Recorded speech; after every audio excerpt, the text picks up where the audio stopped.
Hello students, my name is Preeti. आज हम class 12 physics का लेक्चर नंबर 4 करने जा रहे हैं।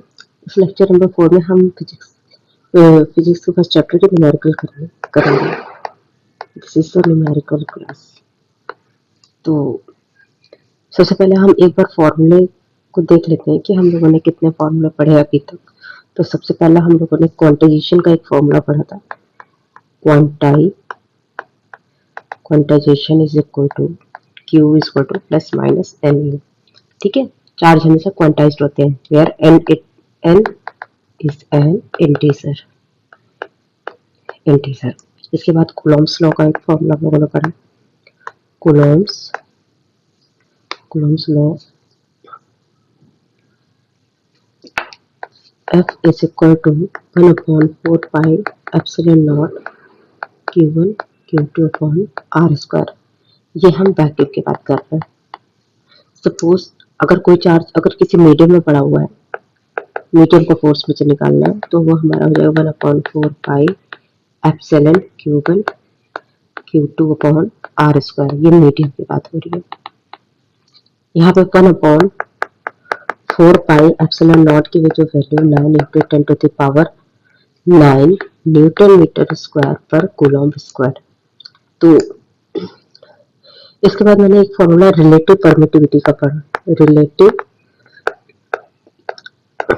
परमिटिविटी यहाँ पे हम बोलते हैं E R is equal to force जो वैक्यूम में लगेगी और फोर्स जो मीडियम, कहीं ना कहीं E R is equal to होगा E अपॉन एप्सिलॉन नॉट। यहाँ पे एप्सिलॉन नॉट की वैल्यू जो होगी 8.82 into 10 to the power -12 coulomb square metre square. अब फर्स्ट न्यूमेरिकल हम लोग देखते हैं। This is the first numerical. A particle of mass m carrying charge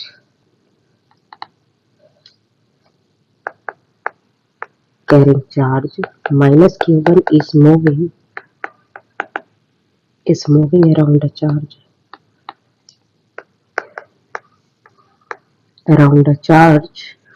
plus q2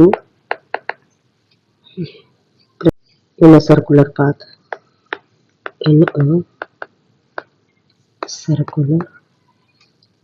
of radius r. Find the expression for time period.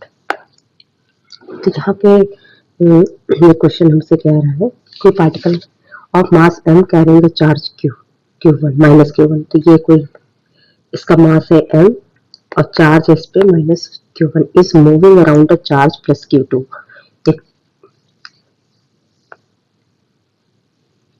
यहाँ पे centre पे कोई plus q2 charge रखा हुआ है और ये r डिस्टेंस पे रखा हुआ है। Circular path of radius. Find the expression for time period. तो सबसे पहले तो इस पे जो फोर्स लग रही है, सबसे पहले ये दोनों फोर्स एक तो अट्रैक्ट करेंगे, तो इनके बीच में जो सेंट्रीपिटल फोर्स होगी वो इसी इलेक्ट्रिक फोर्स के बराबर होगी। ठीक है, तो यहाँ पे हम इसको कैसे कर सकते हैं कि क्योंकि ये सर्कुलर पाथ में मूव भी कर रही है। ठीक है, तो सेंट्रीपिटल फोर्स जो इसका होगा वही इसके इलेक्ट्रिक फोर्स के बराबर होगा। तो सेंट्रीपिटल फोर्स क्या होगा mv स्क्वायर बाई आर और electric force 1/4 pi epsilon naught minus q1 plus q2 by R square. V square हमारे यहाँ से आर से एक आर कैंसिल हो जाएगा। V square is equal to 1/4 pi epsilon naught minus of q1 q2 upon M R. यहाँ पे v की वैल्यू जो आ गई 1/4 pi epsilon naught q1 q2 by M. अब टाइम पीरियड क्या होता है? t is equal to distance upon speed. Distance upon speed. तो डिस्टेंस इसमें कितने 2 पाई आर अपॉन स्पीड हमारी कितने 1 upon 4 pi epsilon naught Q1 Q2 upon mr। तो जब हम इसको ऊपर ले जाएंगे T is equal to 2 pi R under root 4 pi epsilon naught mr upon Q1 Q2। और जब ये 2 पाई आर अंदर जाएगा तो यहाँ पे हो जाएगा मेरा 4 pi square R square 4 pi epsilon naught mr upon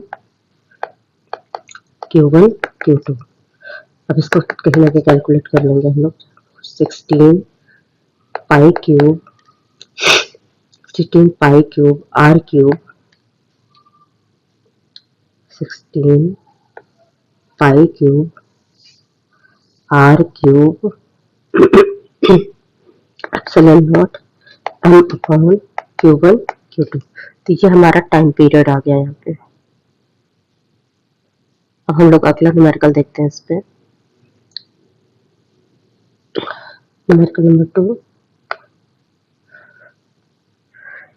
next numerical जो हम लोग करेंगे इसमें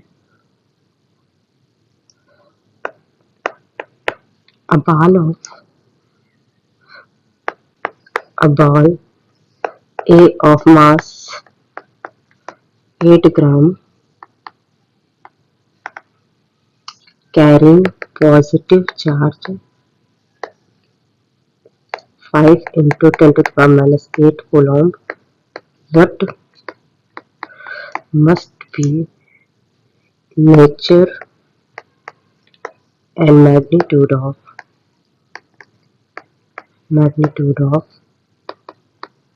charge on ball B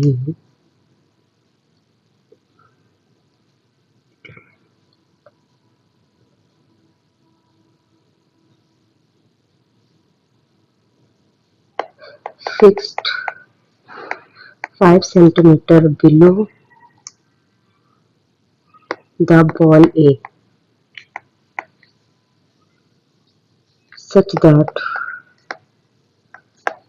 ball A remains stationary। Question कह रहा है कि एक मेरे पास बॉल ए है, इसका जो मास है 8 ग्राम है, इस पे जो charge 10 × 5 × 10 to the minus 8 coulomb और ये पॉजिटिव चार्ज है। इसके जस्ट 5 सेंटीमीटर बिलो एक बॉल बी रखी हुई है, ठीक है। और इसका जो मैग्नीट्यूड है उसका नेचर पूछा गया है कि ये कैसा होगा पॉजिटिव चार्ज, ठीक है। ये पॉजिटिव होगा नेगेटिव होगा। तो सबसे पहले चीज, अगर ए को स्टेशनरी रखना है तो इसमें जो बी को जो फोर्स लगाना पड़ेगा इस ए पे, वो रिपल्शन फोर्स होगा जो इस mg को बैलेंस कर देगा, ठीक है। तो यहाँ पे ये जो इसका जो mg फोर्स है इसको बैलेंस करने के लिए इस पे इलेक्ट्रिक फोर्स उसको बैलेंस करेगा। तो इसके जो इक्वेशन हम लोग किस तरह से लिख सकते हैं, F E is equal to mg, ये इसी को बैलेंस करेगा। तो फोर्स ऑफ इलेक्ट्रिक फोर्स कैसे आप लिख सकते हैं 1/4 pi epsilon naught Q1 Q2 upon R square is equal to mg। तो 9 into 10 to the power 9, Q1 की वैल्यू आपको पता है 5 into 10 to the power minus 8 coulomb, distance है 5 into 10 to the power minus 2 का होल स्क्वायर, मास इसका है 8/1000 into 10। अब यहाँ पे मुझे सेकेंड चार्ज को फाइंड आउट करना है। तो Q2 हमारा आएगा यहाँ पे 8/100, ये ऊपर जाएगा 25 into 10 to the power minus 4 upon 45 into 10। तो इसको हम लोग सॉल्व कर लेंगे। यहाँ पे 5 2 से 10 0 8 upon 180 into 10 to the power minus 4, ये जो ऊपर चला जाएगा तो 8/18 into 10 to the power minus 6। तो जब इसको सॉल्व करेंगे तो चार्ज की जो वैल्यू आएगी वो कहीं ना कहीं आएगी 4.3 into 10 to the power minus 7 coulomb. अच्छा, इस चार्ज को अगर स्टेशनरी रखना है, ये पॉजिटिव चार्ज है, तो सेम चार्ज होगा तभी ये एक दूसरे को रिपल्शन फोर्स प्रोवाइड करेंगे। ठीक है, तो यहाँ पे जो हमारा जो सेकंड चार्ज आया है पॉजिटिव है। तो अब हम लोग इसका थर्ड न्यूमेरिकल देखते हैं। थर्ड न्यूमेरिकल क्या कहता है इसमें? थर्ड न्यूमेरिकल जो है हमारा, जैसे ये हमारे पास ए है, ये हमारे पास बी, तो इस पे हमारा प्लस क्यू चार्ज है, इस पे भी हमारा प्लस क्यू चार्ज है, और ये आर डिस्टेंस पे रखे हुए हैं। और एक थर्ड चार्ज, एक थर्ड बॉडी, इसमें जो क्वेश्चन हमारा बोल रहा, the force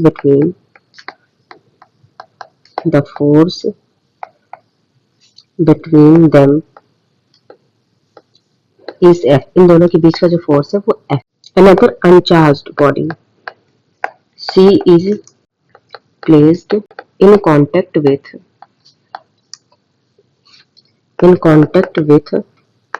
A, then with B, and finally placed at the center of the line joining the two charge. Find the net force on C. Find the net force on C. ये question किस तरह से कह रहा है कि जैसे कि दो बॉडी है, इनके बीच का फोर्स मेरे पास F है। इसका फोर्स क्या होगा जब हम इसका फोर्स निकालेंगे इनका, तो ये होगा 1/4 pi epsilon naught Q square by R square. But एक अनचार्ज्ड बॉडी C, जैसे ये हमारे पास A है, ये हमारे पास B है, इन दोनों के पास चार्ज है Q, और एक बॉडी है C, इसके पास कोई चार्ज नहीं है। बट जब ये A के पास आएगी तो यहाँ पे चार्ज शेयरिंग होगी। तो सबसे पहले A के साथ जब A के पास जब चार्ज C आ जाएगा, तो इस पे पहले चार्ज था Q0, इस पे चार्ज था Q, लेकिन जब ये दोनों पास में आ जाएंगे तो ये चार्ज डिवाइड हो जाएगा। तो यहाँ पे इस पे चार्ज कितना होगा, A और C पे Q/2, इस पे होगा Q/2। अब अब ये जो C बॉडी है ये B के पास जाएगी, तो अब ये मेरे पास B चार्ज है, इस पे Q है, और इस पे C, इसके पास जब C जाएगा तो C के पास है Q/2, तो इनका टोटल चार्ज हो जाएगा Q प्लस Q/2, तो 3Q/2। अब ये 3Q/2 इन दोनों में, जब ये दोनों ब्रॉड नियर जब एक दूसरे के पास लाए जाएंगे तो ये डिवाइड हो जाएगा 3Q/2। तो ये कैसे डिवाइड होगा, इन दोनों पे चार्ज कितना होगा 3Q/4, एंड C पे हो जाएगा 3Q/4।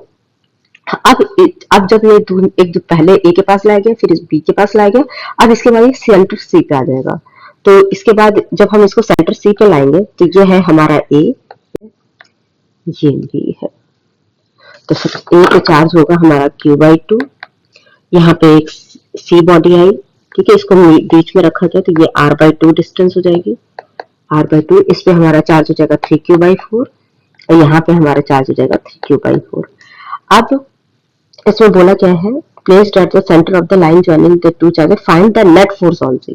तो ये जो हमारी बॉडी C है, इस पे नेट फोर्स कितनी होगी, तो अगर ये पॉजिटिव चार्ज है तो ये इसको रिपल करेगा, ये इसको रिपल करेगा, ठीक है, ये अपोजिट होंगे, तो इनका नेट फोर्स कितना होगा, जो भी इनके बीच सबसे ज्यादा फोर्स होगी। तो सबसे पहले फोर्स ऑन A पे लगने वाली फोर्स C की वजह से, तो हम निकाल लेते 1/4 pi epsilon not Q/2 3Q/4 upon R/2 का होल स्क्वायर।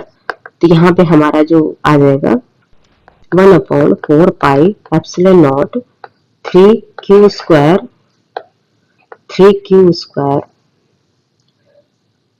Upon 8 R²/4।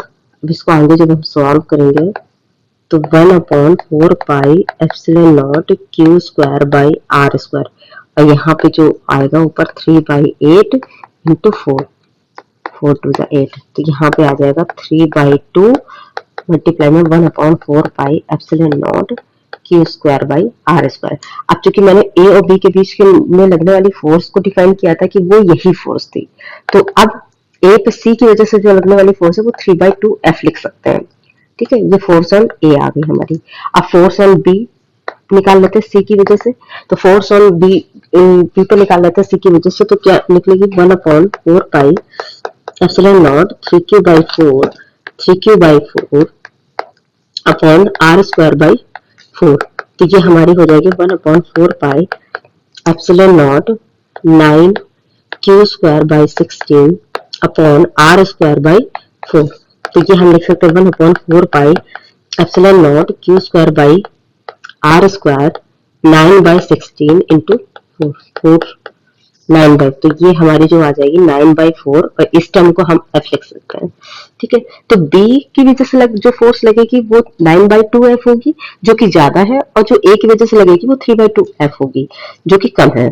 तो इनका जब भी नेट निकालेंगे F net is equal to FB minus FA, जो कि फोर्स एक वेक्टर क्वांटिटी है, तो 9/4 F माइनस 3/2f। तो यहाँ पे 4 9f minus 6f 3f by 4 3/4 1/4 epsilon not q² by r square.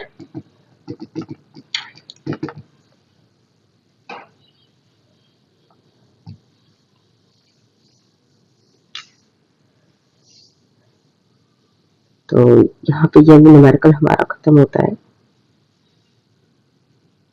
तो 3/4 f फोर्स हमारी इसमें बचेंगे, f नेट हम लिख सकते हैं 3/4 f और 3/4 1/4 pi epsilon not q² by r square. अब थर्ड न्यूमेरिकल एक देख लेते हैं, फोर्थ न्यूमेरिकल देख लेते हैं इसका। क्वेश्चन नंबर 4, दो चार्ज रखे हुए हैं यहाँ पे A B, इन पे एक दोनों पे चार्ज है Q। एक थर्ड चार्ज यहाँ कहीं पे प्लेस करना है, ये दोनों किसी डिस्टेंस पे r डिस्टेंस पे, एक थर्ड चार्ज मुझे यहाँ पे प्लेस करना है। कहाँ पे प्लेस करें कि जो यहाँ की जो लगने वाली फोर्स है वो इक्विलिब्रियम में है। तो सपोज मैं यहाँ पे x पे प्लेस कर देता हूँ, तो यहाँ पे जो रिमेनिंग डिस्टेंस होगी r माइनस x। अब ये इस पे जो q की वजह से फोर्स लगेगी, इस पे जो स्मॉल q की वजह से फोर्स लगेगी, यहाँ पर जो बैलेंस रहेगी तभी ये स्टेशनरी रहेगा। अगर ये फोर्स बैलेंस नहीं हो तो ये स्टेशनरी नहीं होगा। तो इस पे a की वजह से FA और FB, अगर इनकी फोर्स को अगर हम बैलेंस कर दें तो ये Q स्टेशनरी हो जाएगा। तो यहाँ पे कैसे लिखते हैं 1/4 pi epsilon naught Q by x square upon is equal to 1/4 pi epsilon naught Q upon r minus x का होल स्क्वायर। ये टर्म कैंसिल हो जाएगा। 1/x square is equal to 1/r minus x का whole square. r minus x का whole square is equal to x square. इसको solve करेंगे तो आएगा r square plus x square minus 2rx is equal to x square. ये x square जब इधर आएगा तो ये हो जाएगा, ये कैंसिल हो जाएगा। तो यहाँ से r कॉमन है तो r माइनस 2x 0, तो r बराबर 0, r माइनस 2x बराबर 0। तो यहाँ पे जो x की वैल्यू आ जाएगी r/2 आ जाएगी। यहाँ पे जब ये चार्ज r/2 डिस्टेंस पे रखा जाएगा तब ये जो चार्ज है ये यहाँ पे स्टेशनरी रहेगा। यही एक क्वेश्चन बोल रहा था। तो ये क्वेश्चन में where should a third charge small q should be placed so that third charge remains stationary or equilibrium. This is the question. तो आज की न्यूमेरिकल क्लास में हम 4 न्यूमेरिकल कर चुके हैं। आगे जब हम सुपरपोजिशन प्रिंसिपल पढ़ेंगे उसके बाद फिर हम आगे के न्यूमेरिकल्स करेंगे। तो आज के लिए सिर्फ इतना ही। Thank you.